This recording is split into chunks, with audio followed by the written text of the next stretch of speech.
பேரவைத் தலைவர் அவர்களே, தமிழ்நாடு சட்டமன்றத்தில் நடக்கக்கூடியதெல்லாம் மக்களுக்கு தெரியணும். என்னென்ன யார் யார் தொகுதி சார்ந்த பிரச்சனைகள் கேட்குறாங்க, அதுக்கு பதில் சொல்லணும் தான் நேரலை தரோம். நான் உங்க மூலமா ஒரு கோரிக்கை வைக்கிறேன். பேசுங்க. உங்க மூலமா ஒரு கோரிக்கை வைக்கிறேன். முதல் கோரிக்கை என்னன்னா, நம்மளுடைய கேமரா டீம் வந்து இந்த எதிர்க்கட்சி வரிசை வந்து தொடர்ச்சியா அப்படி கமெண்ட் அடிக்கிறது, உரிமையில பேசுறது, லாஸ்ட் பெஞ்ச்ல இருந்தா டாக்டர் குடுகுடுன்னு ஏஞ்சி இங்க நடுவில் ஓடி வர்றது, இதையும் சேர்த்து ஸ்பிளிட் ஸ்கிரீன்ல காட்டுங்க.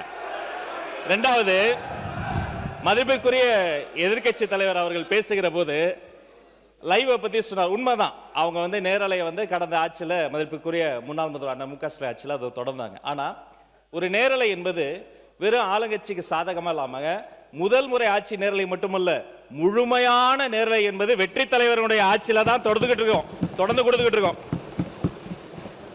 மதிப்பிற்குரிய பேரவைத் தலைவர் அவர்கள் நெற்றிக்கண் திறப்பினும் குற்றம் குற்றமேனு நடுநிலையோடு ஒரு கட்சி இரு கட்சி இல்லாமல் அனைத்து கட்சி உறுப்பினர்களினுடைய குரலும், இந்த குரலற்றவர்களின் குரலாக இருக்கக்கூடிய அனைத்து கட்சிகளினுடைய குரலும் பதிவாக வேண்டும் என்பதற்காக தான் சிறப்பாக செயல்பட்டு இருக்கீங்க. அதுல ஏதோ ஆளுங்கட்சி பேசுவதை மட்டும் நீங்க வந்து அதிகமாக அவை குறிப்பிலிருந்து நீக்கிறது போல ஒரு தோற்ற மயக்கத்தை நம்ம உருவாக்கிட கூடாது.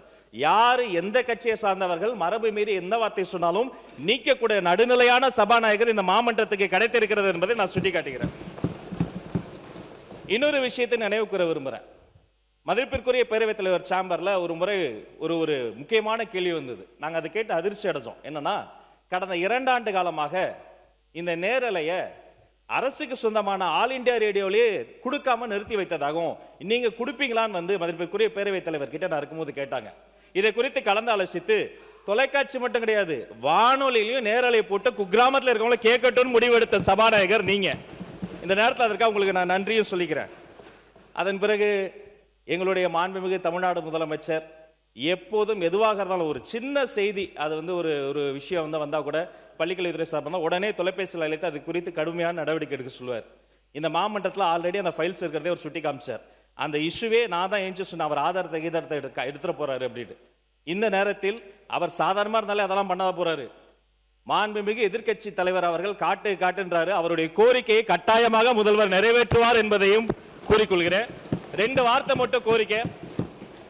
அவர் எல்லாத்தையும் ஆக்கப்பூர்வமாக விமர்சிக்கலாம். அதுல வந்து ஒரு தனியார் நிகழ்ச்சி பேரை சொன்னார். அது பாட்டு பாடுவது ஒன்று இந்த மரபுக்கு புதுசு கிடையாது. விதவிதமாய் வித்தியாசமாய் பயங்கரமா பாட்டு பாடினவங்க தான் அந்த பக்கம் ஃபுல்லா உட்காந்துருக்கிறாங்க. அதெல்லாம் அந்த தனியார் நிகழ்ச்சியினுடைய பேரையும் நம்ம வந்து நீக்கிடலாம்.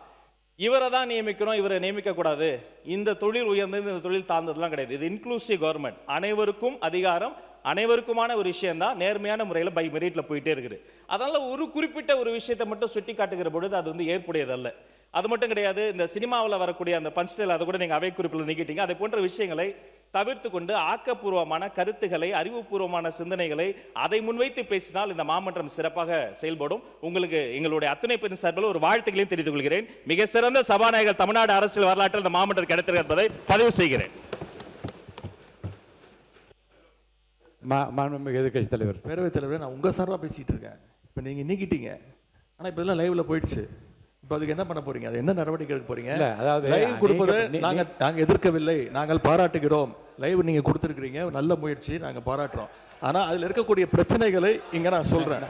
நீங்க அவை குறிப்பில் நீக்கிறீங்கன்னு சொல்றீங்க. நீங்க எவ்வளவு நீக்கினாலும் அது சோசியல் மீடியால ட்ரெண்ட் ஆகிட்டு இருக்கு, வைரலா போயிட்டு இருக்கு. அதான் உங்களுடைய கவனம். எதிர்கட்சி தலைவர் சொல்ல விரும்புகிற கருத்து வந்து, குற்றச்சாட்டுகளை எந்த பக்கத்திலிருந்து வைத்தாலும், அது முன்னாள் ஆண்டவர்களாக இருந்தாலும் சரி, இப்போது ஆள்கின்ற இடத்தில் இருந்தாலும், ஆதாரபூர்வமான கருத்துக்களை சொல்வதன் மூலமாகத்தான் இந்த சபையிலே சில குறைந்தபட்ச மாண்பினை நாம் காப்பாற்ற முடியும் என்பதையும் கருத்திலே கொண்டு, அப்படி ஆதாரம் இல்லாமல் சொல்லுகிற போது நான் உடனே நீக்க வேண்டும் என்பது ஒரு நியாயமான மரபு. அதன்படி நான் நீக்குகிறேன். ஆனால் அதை எடுத்து பல்வேறு மீடியாக்களிலே வந்து வெளியிடுவார்கள். ஆனால் இப்போ எனக்கு கவனத்துக்கு கொண்டு வரப்பட்டிருக்கிற 1-2 செய்திகளின் அதை ஆய்வு எடுத்துக்கொண்டு அதை உரிமை கொடுக்க நான் அனுப்ப இருக்கிறேன். இனி வருங்காலத்திலும் நீக்குவது என்பது என்னுடைய தனிப்பட்ட உரிமை. இந்த அவையினுடைய மாண்பை நான் காப்பாற்றியாக வேண்டும். நீக்காமல் பேச முயற்சிப்பதும் ஆதாரங்கள் இல்லாமல் பேசாமல் இருப்பதும் நல்லது. ஏன்னால் ஆதாரங்களை வைத்துக்கொண்டு தான் இரு தரப்பினரும் பேச வேண்டும் என்று நான் விரும்புகின்றேன். என் மக்களும் அதைத்தான் விரும்புவார்கள். போகிற போக்கிலே அள்ளி தெளித்து விட்டு போகிற இடமல்ல இது.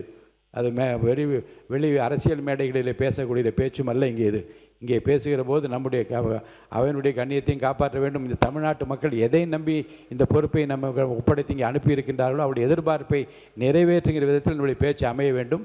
அந்த வகையில் எதிர்காலத்தில் நீங்கள் சொன்னது போல எல்லா பேச்சுக்களையும் நீக்குவது என்பது என்னுடைய நோக்கம் அல்ல. ஆனால் அவைக்கு உதவாத